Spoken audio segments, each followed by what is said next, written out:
ಮುಖದಲ್ಲಿ ತುಂಬಾ white heads ಆಗಿದ್ಯಾ? White heads block heads turn ಆಗಿ ಮುಖ ಒಂಥರ ಡಲ್ ಆಗಿ ಕಾಣಿಸ್ತಿದ್ರೆ ಈ ರೆಮಿಡಿನ ಮಾಡಿ ಇನ್ಸ್ಟೆಂಟ್ ಆಗಿ ನಿಮ್ಮ ವೈಟ್ ಹೆಡ್ಸ್ ಹಾಗೆ ಬ್ಲಾಕ್ ಹೆಡ್ಸ್ ಕಡಿಮೆ ಆಗುತ್ತೆ. ಈ ರೆಮಿಡಿನ ಮಾಡ್ಲಿಕ್ಕೆ ಚಿರೋಟಿ ರವೆ ಹಾಗೆ ಗ್ಲಿಸರಿನ್ ಹಾಗೆ ಒಂದ್ ನಿಂಬೆಹಣ್ಣು ಇದ್ರೆ ಸಾಕು.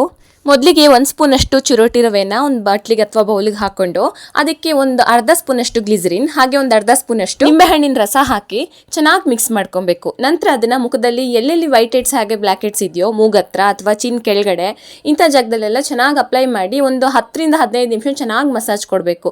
ಮುಖದಲ್ಲಿ ಅತಿಯಾದ ಜಿಡ್ಡು ಹಾಗೆ ಧೂಳು ಇವೆಲ್ಲ ಕಲೆಕ್ಟ್ ಆಗಿ ಇದು ಕ್ರಮೇಣವಾಗಿ ವೈಟ್ ಹೆಡ್ಸ್ ಆಗುತ್ತೆ. ವೈಟ್ ಹೆಡ್ಸ್ ಹಾಗೆ ನಾವು ಅದನ್ನ ರಿಮೂವ್ ಮಾಡಲಿಲ್ಲ ಅಂತಂದ್ರೆ ನೋಡ್ಕೊಂಡು ಬೇಗ ಅದು ಬ್ಲಾಕ್ ಹೆಡ್ಸ್ ಟರ್ನ್ ಆಗುತ್ತೆ. ಈಗ ಫಾರ್ ಎಕ್ಸಾಂಪಲ್ ಒಂದು ಆ್ಯಪಲೇ ಆಗಲಿ ಅಥವಾ ಪೊಟ್ಯಾಟೋನೇ ಆಗಲಿ ಕಟ್ ಮಾಡಿ ನಾವು ಒಂದು 5 ನಿಮಿಷ ಹಾಗೆ ಬಿಟ್ಟರೆ ಅದು ಹೆಂಗೆ ಬ್ಲ್ಯಾಕ್ ಆಗುತ್ತಲ್ವಾ, ಅದೇ ರೀತಿ ನಾವು ವೈಟ್ ಹೆಡ್ಸ್ನ ನೋಡಿಕೊಂಡು ಆಗಾಗಲೇ ನಾವು ಅದನ್ನ ಕ್ಲೀನ್ ಮಾಡ್ಕೊಳ್ಳಿಲ್ಲ ಅಂತಂದರೆ ಹಾಗೆ ಬಿಟ್ಟರೆ ಅದು ಬ್ಲ್ಯಾಕ್ ಹೆಡ್ಸಿಗೆ ಟರ್ನ್ ಆಗುತ್ತೆ. ಈ ಥರ ಮಸಾಜ್ ಮಾಡ್ತಿರ್ಬೇಕಾದ್ರೇ 1-2 ಗ್ಲಾಸ್ ಅಷ್ಟು ನೀರನ್ನ ಕುದಿಯಲಿಕ್ಕೆ ಇಟ್ಕೊಬೇಕು.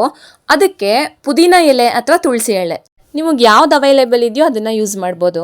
ಒಂದು 4 ದಳ ಒಂದು 5 ದಳ ಅಷ್ಟು ತುಳಸಿ ಎಲೆನ ಹಾಕಿಬಿಟ್ಟು ಚೆನ್ನಾಗಿ ಸ್ಟೀಮ್ ತಗೋಬೇಕು. ನಂತರ ಒಂದು ಸೇಫ್ಟಿ ಪಿನ್ ಸಹಾಯದಿಂದ ಮೂಗ್ ಹತ್ರ ಹಾಗೆ ಚಿನ್ ಕೆಳಗಡೆ ಎಲ್ಲೆಲ್ಲಿ ಬ್ಲ್ಯಾಕ್ ಹೆಡ್ಸ್ ಫಾರ್ಮ್ ಆಗಿದೆಯೋ ಅಲ್ಲೆಲ್ಲ ಈ ಥರ ಕ್ಲೀನ್ ಮಾಡ್ಕೊಂಡ ನಂತರ ಫೇಸ್ ವಾಶ್ ಮಾಡಿದ್ರೆ ಒಂದೇ ಯೂಸಲ್ಲಿ ನಿಮಗೆ white heads and black heads remove ಆಗುತ್ತೆ. ಇವತ್ತಿನ ವಿಡಿಯೋ ಇಷ್ಟ ಆದರೆ ಲೈಕ್ ಮಾಡಿ, ಶೇರ್ ಮಾಡಿ. Thank you.